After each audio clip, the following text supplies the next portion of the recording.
This video is specifically about the intervals with sixths, but I won't get to that part until the end of this video because intervals with numbers are linked to the numbers of letters. But I won't get to that part until the end of this video because intervals with numbers are linked to the number of letters. That is about the look of two intervals rather than their true sizes. It leads to Escher's musical wonderland, and we want to leave that till last. In fact, writing about these Escher intervals made me so angry that I wanted to put my fist through the monitor. It is terribly frustrating because I understand all of this perfectly, but trying to explain it is pure torture. Let's start with my own terms first, which are very clear and logical. First of all, you need to know that the triple fat tone and the fat tone are directly related. Both of these, along with the tritone, contribute to make the diminished chord.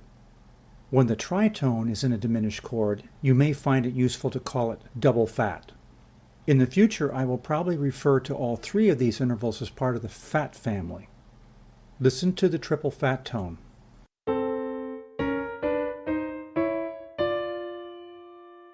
Now listen to the fat tone.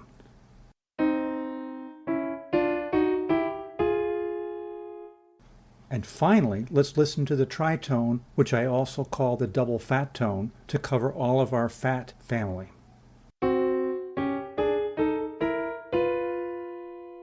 Finally, let's listen to the whole fat tone family at the same time to make the diminished chord.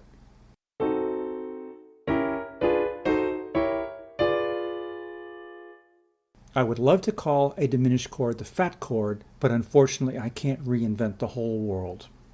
Let's link triple fat and fat together in one picture.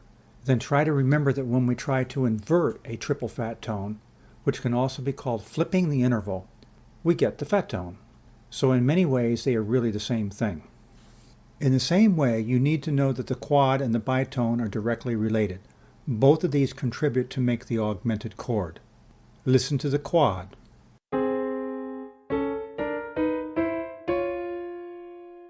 Now listen to the bitone.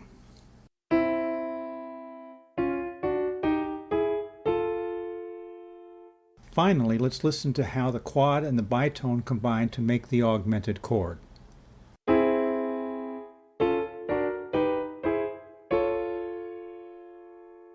Let's link the quad and the bitone together in one picture. Then try to remember that when we invert a quad, which can also be called flipping the interval, we get the bitone. So in many ways they are really the same thing. If you have understood everything up to this point, and if you are perfectly content with staying away from traditional theory, you could quit right now without missing anything that I consider important. From this point on, it is going to get very complicated, so good luck.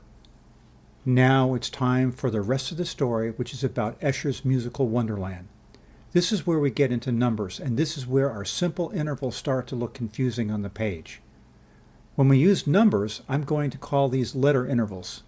And when we use letter intervals, we always have to count the total number of letters from the bottom to the top of each interval. So suddenly our triple fat can have 6 letters or 7 letters, and our fat tone can have 3 letters or 2 letters. When the triple fat and the fat tone are used in major and minor chords, they are called a major 6 and a minor 3rd. That part is not too hard, and most people eventually get that. But when the triple fat is in a diminished chord, there is a 50-50 chance that it will be a weird kind of 7th. This 7th is called a diminished 7th, and there is always a 50-50 chance that the fat tone in a diminished chord will turn into a weird kind of 2nd. This 2nd is called an augmented 2nd. How strange is that? So here is a logical question. How on earth do we end up with an augmented 2nd in a diminished chord? You just have to shake your head in frustration.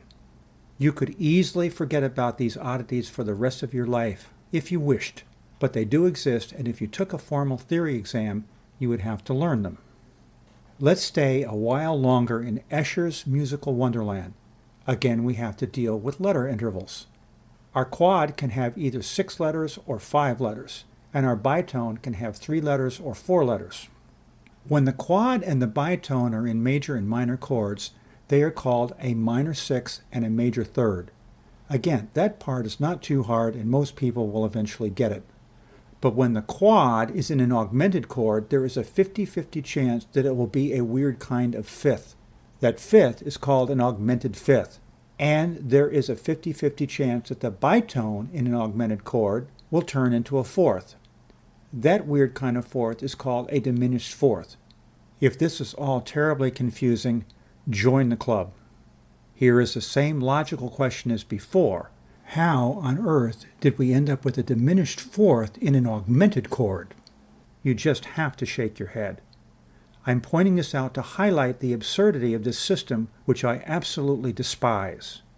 And yet traditional theory courses will demand that you master all of these insane terms, and they will give you a poor grade if you do not succeed. Once again, blind reverence to tradition leads to logical madness. Okay, this ends my bloviation for the night. Please subscribe to my channel. Tell me what you like. Tell me what is missing. Tell me what you would like to see in the future.